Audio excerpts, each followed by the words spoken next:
Hi, a really big welcome to the channel. I'm Gary and thanks for joining me today for this Smith's guitar tutorial. Now, I've been trying to decide what to cover next on the channel. I've dug out some of my old Smith's vinyl, some of the 7 inches here from back in the day for some inspiration.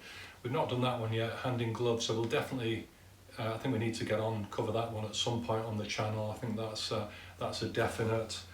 Some here that we've done already. Barbarism Begins at Home. Look at that for a cover. It's absolutely amazing. I love that sleeve. And that one too with Sandy Shaw. There Is a Light That Never Goes Out. And again, we've covered that one on the channel already. So if you've not seen these, then please do check them out. Another great cover. Quite rare, some of these. How Soon Is Now. But today, I thought we'd look at this one. Also on the poster behind me from the last album. Last Night I Dreamt That Somebody Loved Me. This is supposed to be Johnny Marr's favourite Smiths song, or at least his favourite guitar part from a Smiths song. It's really, really good. It's probably my favourite song from the last Smiths album. If you're new to the channel, I'm really glad you found us and I hope you like the content. I hope you enjoy the lesson.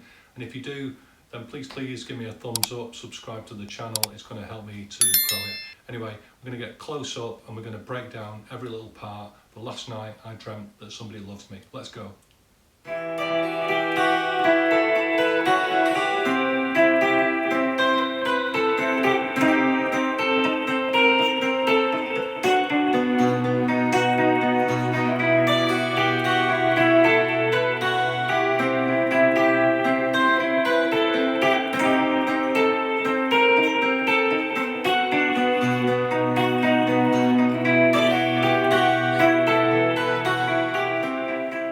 Okay, there we go, in up close now. So for this song we're in standard tuning.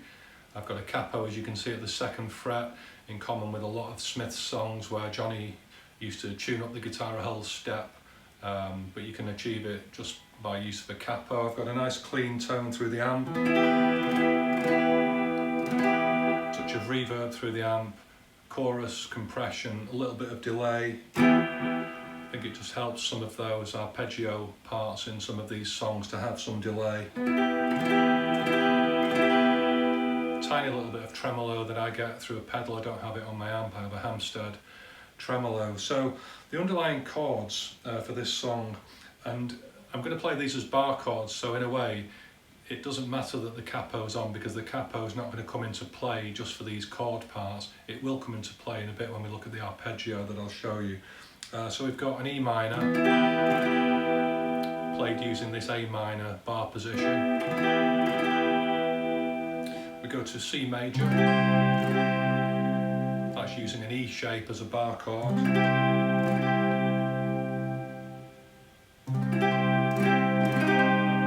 Take my 2nd finger off to get C minor, and we slide that down to get a B minor, and then B minor 7. So those are the underlying chords, that's what's going on.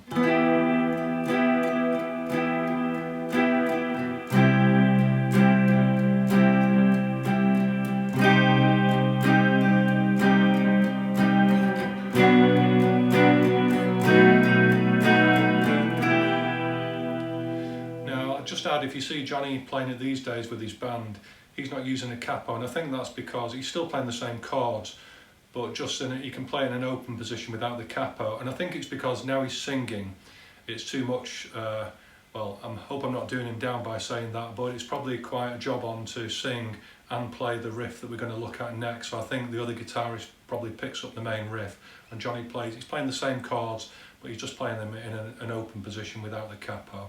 Alright, so let's look at the riff that goes on top of those. Alright, so those are the chords. Now let's look at the arpeggio part that Johnny plays over the top of it. I'll play through it and then we'll break it down.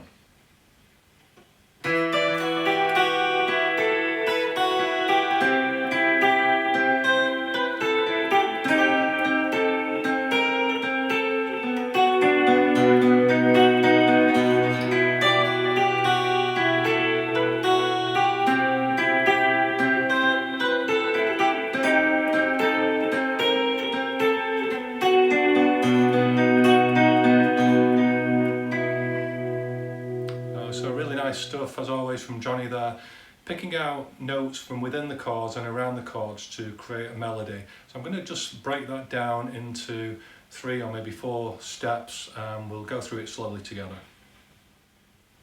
Okay, so for the first part, this is where the capo comes in, because it's on the 2nd fret, it's taking our D string up to an E, and the song's in E minor. So I'm going to start with this open D string, and we also have, I'll just point out this kind of, I'm going to call it a sort of home position with our 1st and 2nd fingers on the B and G strings there at the 8th and 9th frets. And we're going to play some notes around that. Some of them are open notes, using the open 1st string. We bring our pinky into it on the B string, and we also move our index finger on and off that shape, but we keep coming back to that shape, and it's important because it helps us get in position as the sequence goes round again. You can get a bit tied up in knots if you don't follow that, so I would really recommend just sort of thinking of those 2 fingers at first, and then we'll build up around it. So the first phrase sounds like this. So again, using this home position there, we're starting with a downstroke on the open D string, it's now an E. And with my little finger on the 1st string at the 10th fret, I'm just picking it upwards and then pulling off. So I'm not striking the string twice, I'm just using my finger with the pull off there to ring the open 1st string out.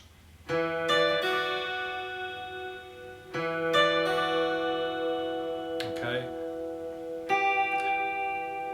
Then we hit the B string, which we're holding as part of this position. And then the open 1st string.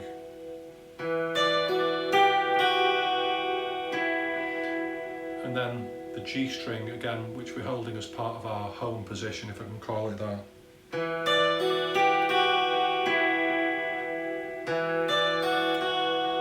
Sorry.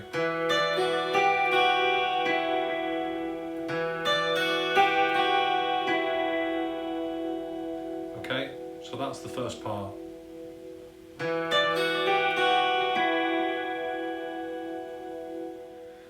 Alright, so part 2 of the phrasing for this arpeggio sounds like this.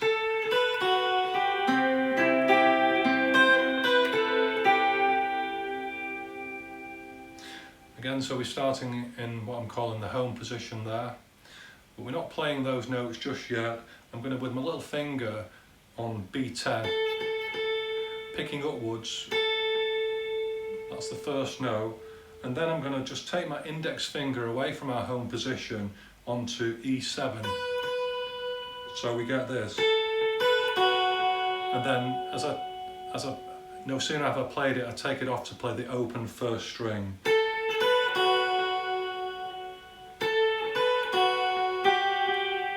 And then I'm going to play it back in its position there on the 8th fret. So hopefully that's making sense. So I keep coming back to that sort of home position there. So very slowly, upwards on B10.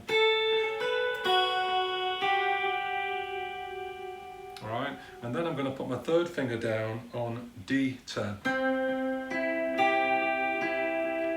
And just rake up that sort of like a little triad now really. So D, G, B, G. So very slowly from the top we've got this so far.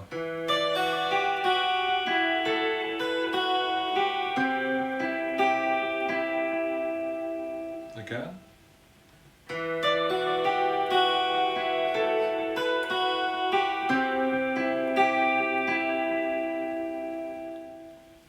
Next part, part 3, sounds like this.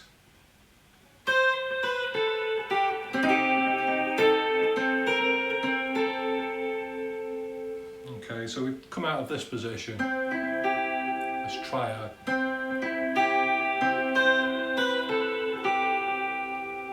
So again, I'm just using my little finger and my 1st finger there, coming from this triad position from the last step from part 2. Tap my index finger there, from 8 to 7 on the first string, and then with my little finger on B10 to B8. So slowly.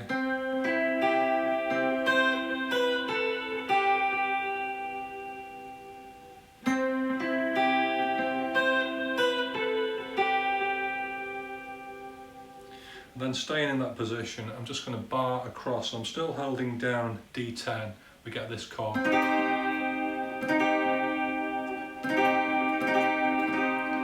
So with my first finger just barring across all of the strings, and raking down from D10.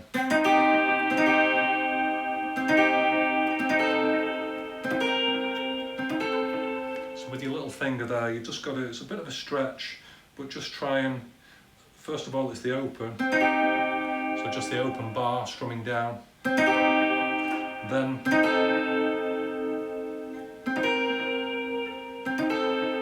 so my little finger going from 10 to 11,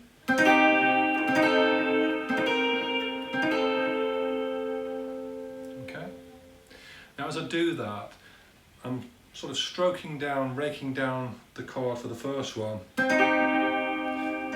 because that's really your first part of the melody, the first note in this. But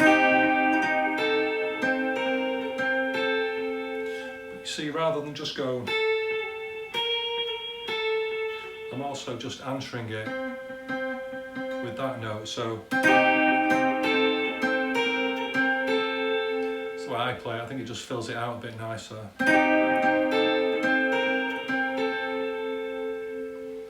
So that's part 3. Okay, so now for part 4, as I'm calling it, the last part of this, I'm going to slide this bar down so that I'm barring across the first 4 strings at the 7th fret of the guitar there. Although I'm holding the D string down as part of that, I'm actually going to hold the D at 9 there with my 3rd finger, so that doesn't ring out as part of the bar, it's really just the first 3 strings. That's the chord, and I'm going to rake back from the B string holding that bar position there, so it should sound like this.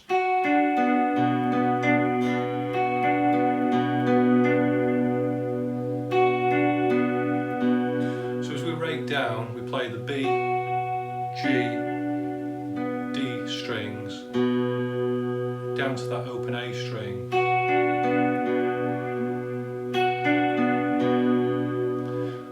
Rake back up, but as we rake up, I'm putting my 2nd finger down on G8 there, so it changes the chord. So we get this very slowly coming down. So it changes the sound of the chord as we rake back up.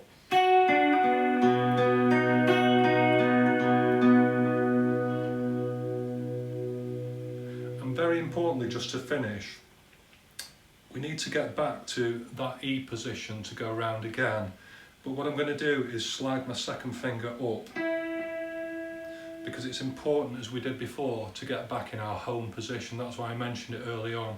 Otherwise, you'll get tied in knots with your fingers when you try to go around the 2nd time. You'll be in the wrong starting position.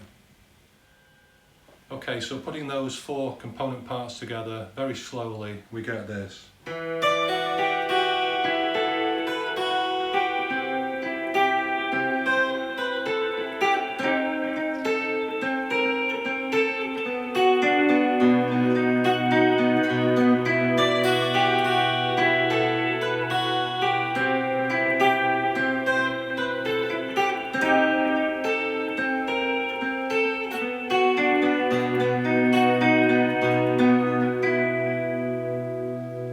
That's it, lovely stuff, great classic Johnny Marr part.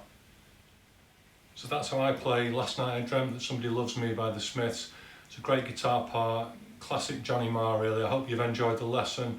As I say always, enjoy your guitar playing guys, and I'll see you very soon.